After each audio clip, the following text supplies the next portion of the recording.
today's lesson, we tackle about plants and flowers. Anyone from the past who has information about plants and flowers? Can you hear me? Come on, let's study about plants and flowers. This is the example of a flower. Flower make a element. This is a petal. Petal of flower. Next one is the dog. It's a bud. And the leaves. And last one for the roots. Class, we tackle about plants and flowers. The plants are multicellular organisms in the kingdom. Planting that use photosynthesis to make their own food. And for the flowers, sometimes known as they bloom, is the reproductive structure found in the flowering plants of the division Magnoliophyta, also called angiosperms. We call the two of the information about plants and flowers. All living things have limited lifespan and or die sooner or later. Plants reproduce in a number of ways. Number 1. Most plants has reproduced by seeds.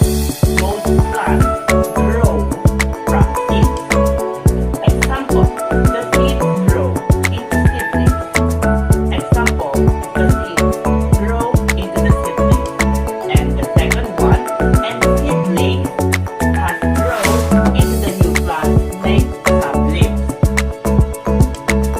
Number 2, some plants will multiply with the help of their roots, stems, and the leaves. Such plants can grow without producing seeds. Then root and stem and leaves reproduce a flower. Then root, stem, and leaves. For the next lessons, we have tackled about new plants can grow from pieces of the stem. These pieces are known as stem cuttings and have then buds on them. Each bud grows into a new plant. Example of such plants are potato, sugarcane, rose, and ginger. Example, this is a bud. Into the stem and the leaves from this is one of a bud. A flower. Flower is the reproductive of many plants. The first is petal. Anther, under the stamen and the filament. Stigma. Ovary, ovule, nectary, and sepal. Stamens. The male part of the flower, each consists of another held upon a filament. Sepals protect the unopened flower. Petals may be brightly colored to attract insects. Anthers produce male sex cells pollen grains. Stigma, the top of the female part of the flower which contain pollen grains.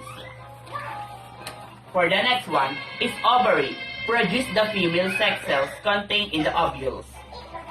And the next one is seed, is an example of the seed. They call embryo, food store, and the seed coat. Food store, starch for the young plant to use until it is able to carry out of the photosynthesis. For the seed coat, a toe protective outer covering. For the next one is disperal. Plants compete with each other for factors such as light, water, space, minerals in the soil. It's a Venn diagram of flowering and unflowering. This is a fern, mongo, conifers, and the algae and the mosses. In the Venn diagram, make a plant. They don't make seed in the first output. Next is that has no true roots, stems, or leaves. They has no roots, stem, leaf structure, and there is the algae.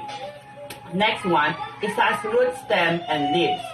It's a fern that reproduce has some root stems as leaves for the structure. For the next one is the example of mosses. For the make seeds, For the next column, we have low flowers or is gymnosperms. They call conifers or conifers. Next one is a flowers. This is a angiosperm. For the no flowers has a gymnosperms and the flowers has a angiosperms. For the next column is a sunflower.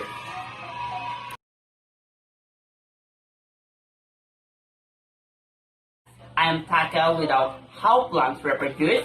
Describe the reproductive parts in plants and their function.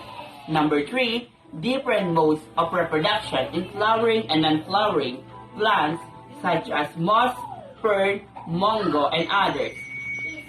So, I am Teacher Lat. I am at the end of the lesson for today. Goodbye and keep safe.